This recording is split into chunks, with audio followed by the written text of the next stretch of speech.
Hello, I'm Todd Dubnik, State Director for AARP Nebraska. Thank you for joining us for this special Facebook Live event. AARP has been working to promote the health and well-being of older Americans for more than 60 years through information, advocacy, and resources. Part of that includes helping to improve the places that we live so people can thrive no matter their age, ability, or background. We know we all want places where there are transportation options, housing is affordable and works for our needs as we age. There's access to the outdoors, and there are ways to stay connected with loved ones and neighbors. Ultimately, our vision is for a future in which communities, urban, suburban, and rural, are all great places to live. We've seen this even more as important as we face the ongoing coronavirus pandemic.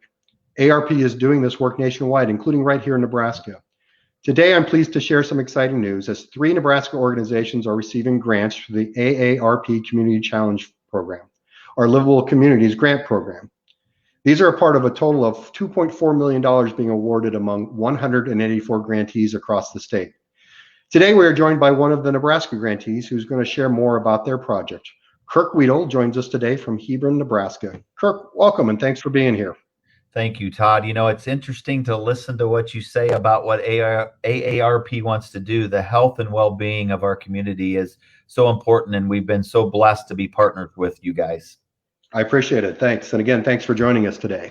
Let's get started. First of all, Kurk, could you tell us a little bit more about the town of Hebron for those watching who may not know much about Hebron? You bet. I am very blessed to call Hebron my home and actually have called it my home for 55 years. I grew up here, actually grew up on a farm just south of Hebron, and then came and began working in the Thayer Central community, or at the time, Hebron Community Schools, and now Thayer Central. So we are a rural community that sits in south central Nebraska, a community of about 1,500 people. What I always kind of plug to anybody that is applying for a job here at school is we've got a great golf course, we've got great hospitals, we've got great churches, we've got a great downtown, and we've got great recreational opportunities. And so what I always say to everybody is we're kind of that hidden gem in south central Nebraska that we're not too far away from Lincoln and Omaha if we need to get there, and we're not too far away from anything, but we have a lot of everything that really makes Hebron a great place to really live and work. Perfect. So the AARP Community Challenge grant that we're talking about today is for $16,800 and involves improving a walking trail in Hebron. Tell us a little more about the project and your plans. Well, we were blessed to be afforded some other grant funding, plus our city of Hebron, which I'm also a city councilman, elementary principal city councilman, has also provided lots of funding for it. But we have created a walking trail through mainly our south part of our community that sits right along the Little Blue River. It goes from a CC camp, which is a RV park, through our ball fields, and then it winds around kind of the way the river goes, and it heads out to our wellness center. We had a Korf Wellness Center that was built I'm going to say it was about a $6 million facility, but our whole goal was to get some pieces connected there. And so what's really cool about it is because of where it goes by, it's getting a ton of use, but it's also providing services for people that work at our hospital, that work at our local nursing homes, and also the residents that live there are able to jump on the trail and really, in a beautiful setting, get the recreational piece that maybe they were missing before. And with that, Todd, we asked AARP to give us some funding to help with some lighting, so that with parts of our trail that sets in kind of remote areas, we wanted to be able to light that so that we could get some more usage, mainly at night. Is the trail paved, or is it some other surface? What's the trail like? It's 100% paved, which is really cool for us. We had a local contractor that was part of our Thayer County Healthy Communities Walking Coalition, and he jumped on board with us, and through lots of volunteerism and such, he's been the main person to get us the trail that we need. But we've had a lot of people also help him with just a lot of volunteer pours and that type of stuff. So, Todd, we're very blessed to be able to say that it's all 100% hard surface cement is what it is. That's great. And so do people use it for biking as well as walking? They do. They absolutely do. We make it so it's big enough so that they can bike and walk at the same time. I would say that probably 95% of our usage is with walking itself, but we've had like Bike Across Nebraska in and some of that, and they will use that as part of their coming into town. Another neat piece, we always have the Oregon Trail Marathon. And what we try to do is try to bring them in, and that's the last part of the run goes on that trail. So yeah, it's used in a lot of different ways, and really it's been a nice addition to just the overall piece of Hebron that I think we missed prior to having it. That's great. So the AARP Community Challenge Grant does not have to be focused on individuals over 50 at all. It's for the entire community. But do you see particular benefits for this project with folks who are over 50 in your community? Well, I happen to be just one of those. That being said, what's great about it is it's close to our care home and nursing home. It's close to the wellness center. It's close to where my mother lives in the assisted living. And we have people that can easily access that, where before they might have had to have walked in the street or on sidewalks that maybe weren't as completely developed. And what I'm seeing personally, because I also run our ball fields in the summertime, in the mornings, it's people will get there, and it's cool to see the connection that we have now with the people over 50, in that, it just gives them one other opportunity to do that they didn't have before. So Todd, it's been a huge benefit, and not only for everybody, but for those people like myself that are over 50. That's great. The other thing that I really like about the AARP Community Challenge Grant Program is that it's supposed to be quick action. It's not a years and years long process. So how soon will your project be completed with the lighting for the trail? Well, once we found out that we received the grant, we actually met immediately and got the infrastructure, the poles that we needed, the light poles decided, and we are currently working with a local contractor to try to limit the amount of transportation cost. It's going to be the shipping end of it. So we're actually have already ordered it. We're hoping that by the 1st of December, we will have everything up and going. And so, I mean, what you said was exactly right. We've dealt with other grants that it just takes forever to get there. Not with this one. It's amazing what you guys do and have done for our trails is really amazing, and how fast it happens, and it makes an impact immediately. So totally agree with you. It's an easy, not an easy grant necessarily, but it's a quick grant that is going to make a huge impact. And that's the big part of it as well. I think making an impact in the community and something that is tangible that sort of the whole community can feel is a big part of the community challenge grants. So that's great to hear. What benefits do you expect to come sort of to the city as a whole as a result of this, or the community as a whole as a result of this project?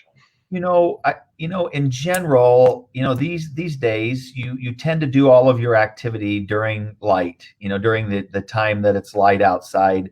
One of our main goals is that we wanted to provide a safe access and safe walking throughout the day. So whether it be early in the morning, let's say I have to go to work early, I could get up early at 5 in the morning when it's still dark, and there would be lighting on the trail, and I could utilize all of the trail, not just the part that has other lights around, whether it be from light poles or other places. And the other piece is just that, recreation is interesting, Todd. Recreation is when you can do it. These days people are working all sorts of hours, and, there are people that they need to walk at night, or they want to walk at night. It's going to provide, it's a much safer and I think much more comfortable piece for everybody of all ages to be able to do it with what we're going to put in, so that they can still get to recreation when they want it. Well, I think the other part of this pandemic is sort of a new appreciation for being able to have a spot to go outside and do some exercising. We may be appreciating that more than we did a year ago at this time. And that, as you bring that up, that is so true. We had to close our ball fields. It was really a difficult decision when the pandemic hit. and our kids had absolutely no recreation. We closed our pool just because of safety reasons. But what happened then was the amount of people on the walking trail just increased enormously. And now that things are a little bit more back to normal, they're still using it. And so it was like, what a great, I always look at everything. For everything that is a difficulty, there's usually something that positive comes out of it. And that might have been, I'm not saying I want another pandemic, but I certainly think it has increased the usage of that a lot. Let's put it that way. You may have said this before and I missed it. How long is the trail itself? We believe it's right at about 2.7 miles. Okay. Now, it depends on how you do that. We have a little cul-de-sac that we use in one of the areas, and so it depends on how you walk that and so on and so forth. But what I've been told that if they go from the beginning to the end, it's about anywhere from 2.5 to 2.7 miles. That's great. Perfect. That's a good distance for folks to be able to walk. And you can want to get more exercise, you can walk it multiple times then. So absolutely, that's what we're telling them. Okay, so my final question is, what do you want folks watching to know about Hebron, and where can they go to learn more about the city?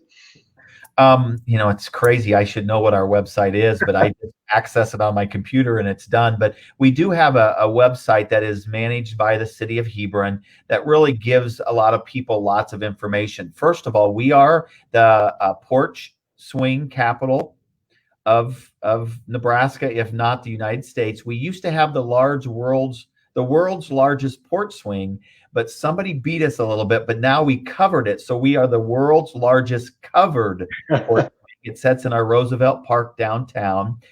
We are right now, Todd, going through the downtown revitalization grant. And so what we're trying to do is get our downtown just looking a little bit better and trying to use some of the buildings that maybe have closed because of whatever the cause is there. But I would look on the website, but to be honest with you, you need to come to Hebron to truly appreciate it. I bring a lot of people in through school events, and I was walking downtown one day. We had a meeting downtown at our activity center, and this lady she stopped, and she was from the Lincoln area, and she said, you just have a kind of a hidden gem here. She said, just look around at how beautiful it is. And, we kind of feel that way. We have great businesses that we need to continue to support because our communities need that. Even though we'd love to grow, what our goal right now is to maintain the business community that we have, because really you can get everything you need in Hebron, and you can go golfing. We used to have a bowling alley. Unfortunately, that closed because of some things, but I think you just have everything that you need here. And our school system is exemplary, and it's just a great place to raise a family, and it's a great place to live. So go to our website. I wish I knew what that was. I don't. Emily's posted it right there on the screen. So you guys are good. I tell you, you guys are there. You guys are good at AARP, but take a look at that, and also just call the school. They can always get to me, and come to Hebron. We just have a hidden gem. What's the big community festival in Hebron? Is there an annual? It's interesting. We do the 4th of July. We have a big 4th of July celebration, and it's just a lot of fun. We couldn't have it this year, but each year our kids look forward to it, and our public looks forward to it. We just celebrated our 150th year, and we had a big celebration there. And the other piece that, Todd, I have to tell you, we have a majestic theater that a bunch of community members, and I'm part of that group as well. We renovated, and we have a double cinema there. Right now we are reopened, but we're struggling with that right now. But because it's all run by volunteers, that's another kind of cool thing about us. So again, look at the website, give me a call, and I'd certainly be able to help anybody that wants to know more about Hebron. Well, I told you before we started that I can't wait for things to get back to normal, because I can't wait to come out and visit Hebron and see the project and meet the folks and be a part of it. And we really appreciate your time today. We are nearing the end of the time. Is there any final parting words you wanted to share with us, Kurk? No, I just really thank AARP, and I mean that. You guys have been a partner with us on a couple different projects, and you have been nothing but a joy to work with, easy to work with, accommodating, and really, Todd, just something that makes us do what we need to do. And with the funding you give us has been nothing but a benefit for our community. Thank you very much. Well, it's great. I look forward to continuing the partnership. And again, thank you, Kurk, for joining us today. If you want to learn more about this Community Challenge project and the other ones across the country, you can visit AARP's Livable Communities website at www.aarp.org/community challenge. From there, you can visit an interactive map that details all of the 560 Community Challenge projects that have been granted since 2017. Or you can visit AARP Nebraska's webpage at states.aarp.org/Nebraska. Again, thank you for joining us. Stay safe and stay healthy. Thank you, Kurk. Thank you.